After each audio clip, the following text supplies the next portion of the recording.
Yes, hello. This is the Triple B, the truth teller. You understand me? Um, Firstly, like as much as you can to protect the channel from the haters, and there are many because you know as well as I do that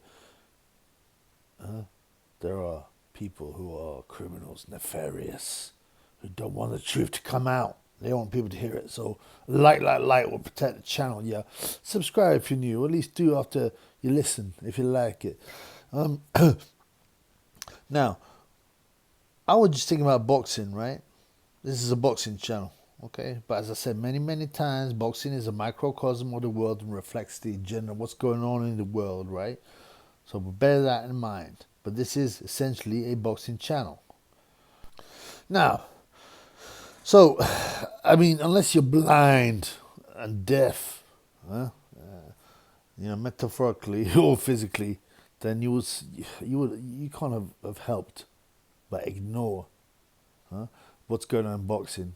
The boxing is going from being a sport to an entertainment business, which pushes certain elements of the agenda, and it's used because it's very effective.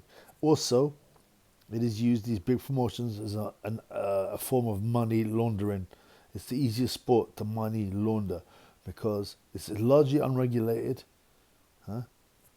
You can put false invoices, false sales, and get your drug money and push it through your promotion, and suddenly the money's clean. I mean, MTK is the best example, but there are many others. You know, they're not the only one. Al Heyman's, people like that. Okay, but what you see more and more is boxing drifting towards the celeb fights, the YouTube fights. Um, just look at, just if you want an example, just look at the Zone, a sports channel allegedly. How? Look at the number of videos they put up when Deji or KSI or whatever are fighting or rumored to be fighting. It goes into overdrive. And IFL TV, which is run by Kugan Cassius, a wrong'un, who stitches his own friend, his lifelong friend, up. Okay, my boy them, him, my boy them. Yeah, stitched him up. They started a channel together. It was doing well. It was originally about London, then it was about sports. And now look at IFL TV. Look at the number of videos they do on KSI, Deji, Dylan, Dildo, Dennis, and all them people. Okay? Notice that. So what does this mean? What does this mean? Well, it shows you the boxing is moving towards being uh, entertainment, agenda pushing, okay, and move away from sports. You've even got guys like Maurice Bradis, who's a legitimate world champion, tattooing his own leg so he can get a fight with Jake Paul. WBA saying they will rate Jake Paul in the world rankings if he beats a certain guy, which was Hasim Rahman, who got beat by the way by Greg Hardy, an MMA fighter, in a recent fight. I mean, it's just these things. And why is boxing being picked? Why is boxing chosen? I tell you, it's very easy because again, it's largely unregulated. There's no FIFA, there's no UEFA, and them organisations are utterly corrupt anyway, right? But without at least some form of control over boxing, it's way easier to abuse and use, right? So, like I said, we've seen that the Zone and IFL are putting so much content out on uh, these non serious boxing fights. Deji, KSI, Jake Paul, huh? All these other kind of fake fights. Fake because they're more easy to. Uh, they don't mean anything in the real terms, in world boxing terms, but they're the ones getting the attention. Why is it? Now, obviously, as I said, there's a number of reasons. There's always a number of reasons. Never just one reason why something's being pushed. It'll ultimately lead to agendas. Okay, they can push what they want through that. But there's the money laundering. The money laundering is very easy to launder money through a boxing promotion. Okay, as I said. Okay, especially if you do it abroad. If you do it in somewhere, you got a bunch of fights that are largely unregulated, and in countries where, put it that way, like you can I wouldn't say evade tax, avoid tax, but there are ways around it. There are ways to push fake invoices, fake sales to wash your money out. But also, another big thing is boxing is not like other sports, in the sense that you don't need to be that good to make a lot of good money, a lot of money in boxing, to make to be a big name. Okay, there's no real sport like it. Even MMA is another, which is the main um, fighting sport apart from boxing. You know, MMA. Well, you can get loads of NFL guys, aren't there, in the heavyweight division?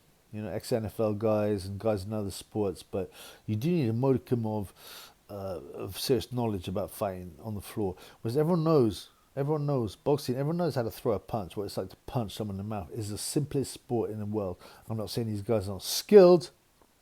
I'm not saying these guys aren't super skilled, but to punch someone in the face ain't that difficult. We all know what it looks like. We all know how to score it. We all know. I mean, imagine, like, you have all these women that were what's called like fitness, boxer-sized people, and then suddenly they're world champions. Okay, because basically all you need to do is be fit, right? Be trained properly, and there's not that many boxers in the world, remember, compared to, say, football. You can't suddenly start football and be a world champion in football. Play for a world premiership team or a high-level team, even a local team after like 2 years. But you can in boxing. You got guys like Anthony Mundine winning the world championship, and fair enough on him. But it's got way worse, especially women's boxing. You can know almost nothing. But you throw a few punches and now you're world champion. And also there is the PED situation. Okay, in boxing, right?